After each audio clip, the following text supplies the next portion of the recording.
Selamat datang kembali di channel Yuda Media. Hari di segmen Buzzer RP kita akan kasih komentar nih untuk politisi-politisi yang gagal di kontestasi kemarin, baik pileg maupun pilpres.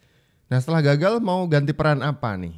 Mau ganti peran apa? Tapi untuk nama Anies Baswedan kayak tidak akan terlalu sulit untuk berganti peran. Mungkin gagal di pilpres, ganti perannya sekarang di pilgub.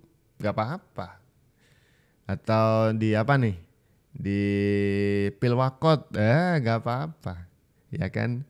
Tapi untuk yang pilgub ini memang nama Anies santer sekali diisukan untuk maju di pemilihan gubernur Jakarta nanti. Nah, ini ada bocoran menarik nih teman-teman. Katanya Partai Merah PDIP lewat rapat koordinasi daerah PDIP Jakarta memunculkan nama Anies Baswedan. Wah, ini beda nih. Biasanya Anies itu tidak pernah disinggungkan dengan PDIP. Tapi kali ini, ini beda berarti ya. Oke. Yang menarik, rapat kerja daerah DPD PDI Perjuangan DKI memutuskan mengusung nama Anda dan salah satu kadernya sebagai pasangan calon gubernur dan calon wakil gubernur. Anda sudah dengar itu dong Mas Anies?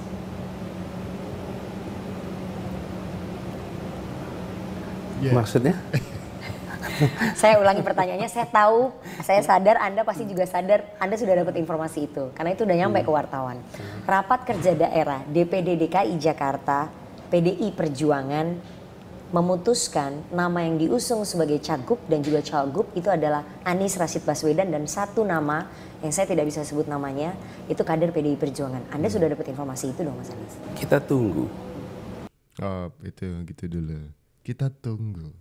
Khas jawaban dari Anies Baswedan setiap kali ditanya hal-hal tentang politik ketika dia belum memproklamirkan atau mendeklarasikan langkah-langkahnya gitu.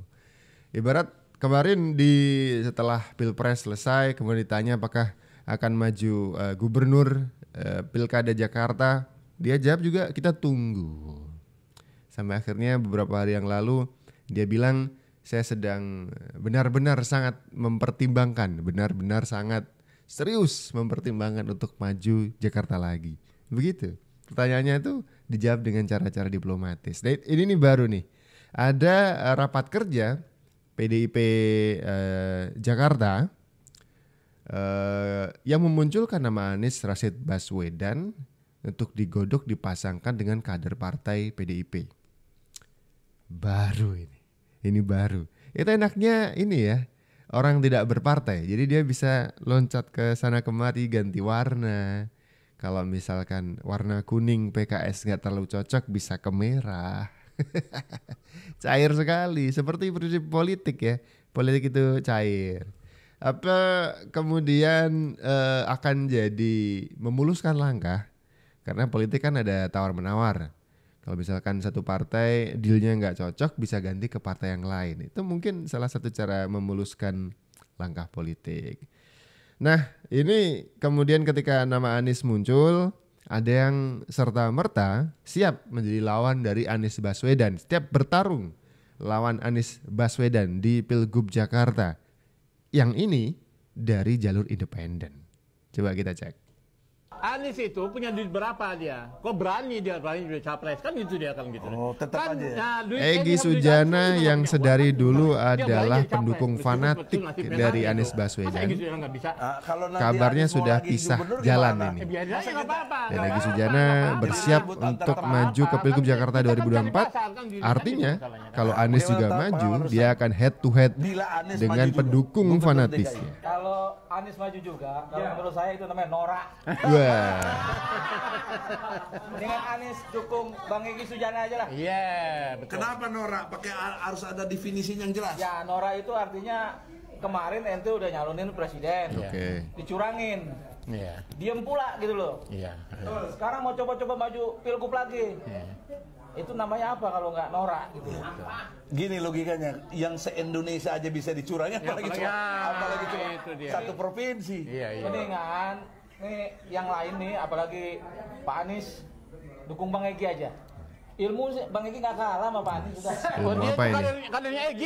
Iya. Anies itu Pencak kadernya silat. Egy. Kalau waktu pernah jumpa Anies, dia ngakui saya mentornya. Nah, betul, itu terbukti. Itu kata Anies, boleh konfirmasi. Iya. Anies masih hidup. Artinya gini, artinya Anies jangan merasa inilah udah kalah udah selesai lah udahlah. Cari orang yang baru lah.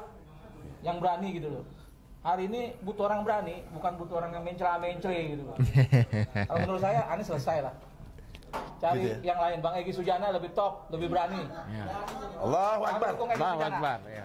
Oke. Allahu Akbar. Clear itu, singkat sekarang. Oke, jadi ini tuh sebuah gambaran di mana pendukung fanatis dari Anies Baswedan untuk beberapa kontestasi politik di tahun-tahun sebelumnya ini balik kanan untuk kemudian entah itu melabeli Anies sebagai calon yang tidak lagi capable dan layak untuk didukung atau mungkin dukung calon-calon lain. Nah kali ini Egy Sujana kayaknya udah pisah jalan dan siap untuk bertarung. Kalaupun nanti Anies benaran maju ke Pilgub Jakarta, dia akan head to head, siap bertarung lawan idola yang dia idolai dulu di kontestasi politik sebelumnya begitu. Kita baca beberapa komentar. Cocoknya Egy, Anies, Rocky dan Refli nyalon gubernur DKJ ya, bukan DKI lagi sekarang. Wah, mana bisa 4 orang. Gimana ceritanya? Kita milih Debok Pisang aja. Terus si Egy mau nyalon mau partai apa? Oh, dia info terakhir mau dari jalur independen ya. Om Egy sekarang jadi panutan umat, nyalinya luar biasa. Iya, tidak semua orang berani begini. Saya aja nggak berani begitu, sepede itu gitu. Oke, Jakarta emang nggak ada matinya teman-teman. Banyak orang yang pengen jadi nomor satunya Jakarta. Ya tidak terkecuali Egy Sujana pastinya. Perannya belum bisa ditentukan, tapi sikapnya apakah akan mengambil posisi sebagai oposisi seperti yang sudah disampaikan oleh temannya Mas Anies sekaligus kandidat Capres juga Mas Ganjar Pranowo, atau mengambil peran di pemerintahan, di koalisi pemerintahannya Pak Prabowo? Ya, partai politik itu bisa mengambil karena mereka berada di dalam DPR. Di DPR itu mengambil posisi di mana.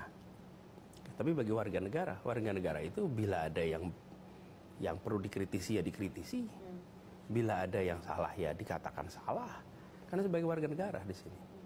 Jadi kritis terus bisa. Nah kita lihat nanti. Tapi saya berpandangan ketika kontestasi ada, lalu selesai kontestasi, maka yang oleh konstitusi ditetapkan sebagai pemenang itu di dalam, yang tidak ditetapkan sebagai pemenang itu di luar kabinet. Berarti Anda sudah mengambil peran di luar kabinet, peran Jadi di luar pemerintahan. Itu saya bilang prinsipnya begitu. Oke. Nah saya sering ditanya, Pak mau terima nggak kalau diundang jadi menteri? Pak mau menolak nggak diterima jadi menteri? Ini pertanyaan yang tidak patut dijawab. Kenapa nggak patut dijawab? Nih saya bilang, oh saya menolak kalau diundang. Maka pemenang akan bilang, memang saya ngundang. Ngundang aja belum, udah nolak. GR betul. Oke. Sebaliknya, oh iya saya setuju. Memang kita nggak, apa kita mau ngundang? Kok Anda setuju? Tapi saya katakan prinsip itu akan saya pegang. Jadi karena yang oleh konstitusi ditetapkan adalah Pak Prabowo, maka ya saya di luar kabinet. Oke. Itu clear ya Pak ya. Tapi ngomong-ngomong soal peran, ada yang utusannya Pak Prabowo datang ke Pak Anies Baswedan, saya nggak perlu sebut siapa orangnya, dan menawarkan peran untuk bisa bergabung di pemerintahannya Pak Prabowo. Itu betul ya? Sudah ada utusannya Pak Prabowo datang ke Anda? Belum. Sama sekali belum ada? Jadi belum ada tawaran itu? Belum. Termasuk tawaran sebagai Menteri Luar Negeri? Belum. Kok tersenyum Pak? Lu memang belum jawabnya. Apakah itu sesuatu yang lucu gitu, tawaran sebagai Menteri Jadi Luar begini, yang menyampaikan itu banyak. Tapi saya tidak tahu apakah itu adalah pesan dari Pak Prabowo tidak? Kita nggak tahu. Oke. Jadi kalau sekarang ada yang menyampaikan, ada ini, saya dengar berkali-kali, ada yang menyampaikan A, B, C, D. Saya bilang nanti dah. Tapi kita menghormati proses demokrasi. Saya menghormati proses demokrasi. Ketika MK sudah menetapkan, maka kita katakan kita mentaati keputusan MK. Dan saya memilih untuk hadir di KPU, menghormati proses ini. Dan ketika presiden terpilih itu dilantik, ya semua menetapkan ini adalah presiden kita semua. Jadi jangan sampai Pilpres itu berlangsung 5 tahun. Pilpres itu berlangsung di durasi itu. Dan ini saya katakan dari dulu nih, saya udah nulis berkali-kali, 10 tahun lebih. Seringkali kita itu kalau sudah ada sebuah kompetisi, kompetisinya sudah bunyikan peluit selesai pertandingan, terus aja mau pertandingan. Jangan, pertandingan udah selesai. Pertandingan sudah selesai. Nah, ini bijak nih begitu. Kalau peluit pertandingan sudah selesai, ya sudah selesai, berapapun skornya gitu. Lagian ini adalah event 5 tahunan. Kalau misalkan sekarang kalah, besok 5 tahun lagi bisa nyalon lagi, ya kan? Dan berharap ada perbaikan gitu. Biar menang gimana nih caranya? Dipikir betul. Kenapa sekarang kalah kan gitu, ada evaluasinya. Biar nanti 5 tahun kalau nyalon lagi bisa menang. Itu lebih optimis gitu. Daripada kubu yang ono gitu, dia masih ngedumel, ada kecurangan ini, kecurangan itu. Lah kenapa di pengadilan tidak dibuka sekalian bukti-buktinya, kan begitu ya. Oke, menarik. Tapi ngomongin Anies Baswedan lagi-lagi, ini adalah komoditas politik yang tidak ada matinya gitu. Ini barang bagus ibaratnya. Di Prayitno tuh pernah mengatakan Anies tuh barang bagus. Jadi kalaupun dia mau ditaruh di mana aja, pasti ada partai yang bakal bersedia untuk mengusung dan mendorong dia untuk jadi maju ke kontestasi kan begitu. Terbuka usung Anies di Pilgub DKI. Wah, apakah akan bergabung, gengs? Partai Amanat Nasional membuka pintu selebar-lebarnya bagi mantan calon presiden Anies Baswedan jika ingin mendaftar sebagai calon gubernur di Pilkada DKI Jakarta 2024. Ketua DPP PAN Saleh Daulay mengatakan bahwa partainya terbuka bagi siapapun dan akan memberi perlakuan sama terhadap semua pendaftar yang ingin maju di Pilgub DKI. Namun, Saleh tidak mengetahui apakah Anies sudah berkomunikasi langsung dengan partainya mengenai hal tersebut. Sebab komunikasi tersebut bisa saja dilakukan secara langsung dengan Ketua Umum PAN Zulkifli Hasan atau Zulhas. Dia juga mengingatkan bahwa partainya akan lebih mengutamakan kader dalam mengusung calon Pilkada DKI. Dia berharap ada salah satu kader PAN yang nantinya bisa bersanding dengan tokoh lain. Bagaimana kelanjutannya menarik ditunggu, gengs. Satu lagi partai yang datang ya kan, nawarin gimana mas kalau saya usung gitu. Ini ada PAN sekarang. Kemarin PKS sudah kode berkali-kali ya, bahkan ketuanya gitu itu ngasih kode kami secara spesifik menunggu sikap dari Mas Anies, itu PKS. Dan sekarang PAN terbuka untuk bisa mengusung Anies Baswedan di Pilgub DKJ Jakarta gitu. Anda pasti juga sadar, Anda sudah dapat informasi itu karena itu udah nyampe ke wartawan. Pada saat ini DPP Partai Gerindra sedang mempersiapkan surat rekomendasi kepada Bu Kofifa dan Mas Emil Dardak yang pada waktunya nanti kita akan serahkan. Nah ini baru nih kita geser ke arah timur di Jawa Timur. Sufmi Dasko sebagai dedengkotnya Gerindra mengumumkan bahwa Gerindra mendukung Khofifah untuk maju lagi ke Pilwagub Jatim bersama Emil Dardak. Lucunya adalah ini adalah nama yang tidak ada lawan secara survei yang bisa menandingi perolehan survei dari Khofifah gitu. Ini lawan kotak kosong aja gitu. Dia pasti menang. Tapi ada satu partai yang kekeh bakal ngasih lawan ke Khofifah Indar Parawangsa ketika benar-benar maju ke Pilwagub Jatim, yaitu PKB. Partai Kebangkitan Bangsa PKB akan membentuk poros baru untuk bersaing dengan pasangan Hovifah Indar Parawansa Emil Dardak di Pilkada Jatim mendatang. Wasekjen PKB Syaiful Huda menyatakan PKB telah menyiapkan sejumlah nama, salah satunya Kiai Haji Marzuki Mustamar yang merupakan mantan Ketua PWNU Jawa Timur untuk bersaing dengan Hovifah. Setidaknya ada 3 partai politik di luar partai pendukung Hovifah Emil yang telah berkomunikasi dengan PKB. PKB akan membuat poros di luar Mbak Hovifah. Nah, beberapa tokoh sudah kami simulasikan. Salah satu yang mengemuka 2-3 hari ini adalah Kiai Haji Marzuki Mustamar, mantan Ketua PWNU Jawa Barat, mantan Ketua PWNU Jawa Timur, yang beliau termasuk yang didorong oleh warga Nahdien dari akar rumput di Jawa Timur. Betul. Coba kita baca beberapa komentar kalau misalkan nama Kiai Haji Marzuki Mustamar ya tadi yang disebutkan. Pertama, gila langsung Kiai Haji Marzuki Mustamar, PKB benar-benar serius. Nah, berarti memang PKB sudah menakar, menimbang dan menghitung kekuatan seperti apa yang layak untuk disandingkan atau berhadapan-hadapan dengan Hovifah Indar Parawansa. Jadi mestinya memang kualitasnya nggak kalah jauh nih. Kalau cuma ngecek-ngecek kalah bos ya kan. Hasil survei aja masih tinggi banget nih nama Hovifah di Jawa Timur. Ada lagi Ramli Rumpa.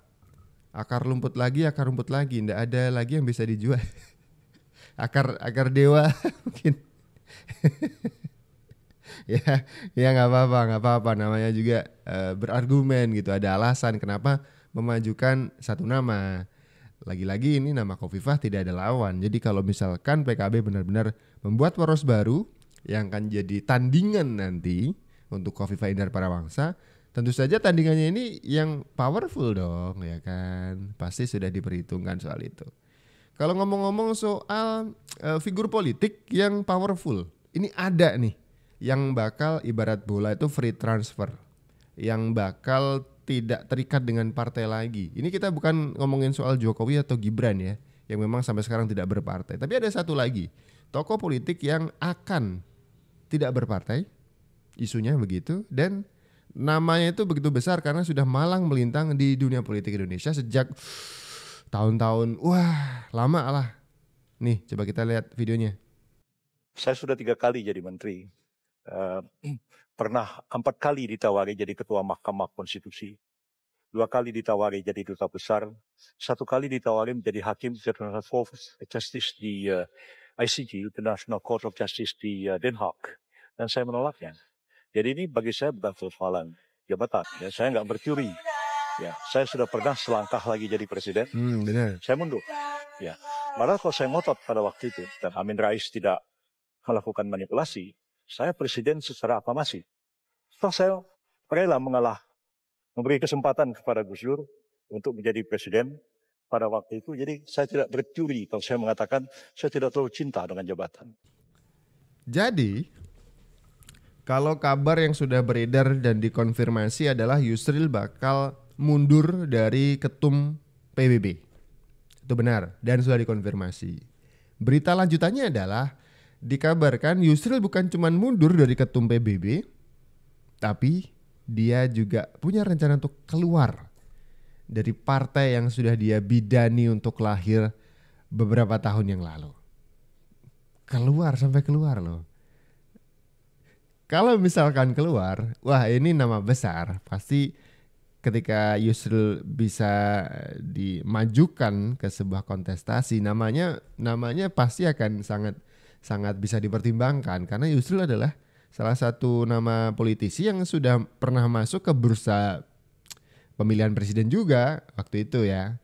Tapi sayangnya seperti video yang barusan kita cek bareng, Yusril Iza Mahendra ini idealismenya tinggi. Dia sudah berapa kali tadi ditawarin posisi-posisi mentereng, dia nggak mau. Ini bukan ecek-ecek nih. Tapi kalau misalkan beneran bisa digandeng, suaranya pasti gede. Coba nih partai-partai coba merapat ke Mas Yusril Iza Mahendra, kali aja dijawab iya gitu. Menarik nih, ini kabar baru nih. Oke, segitu dulu video kali ini. Kita ketemu lagi di video-video selanjutnya. Saya Abdul, ciao.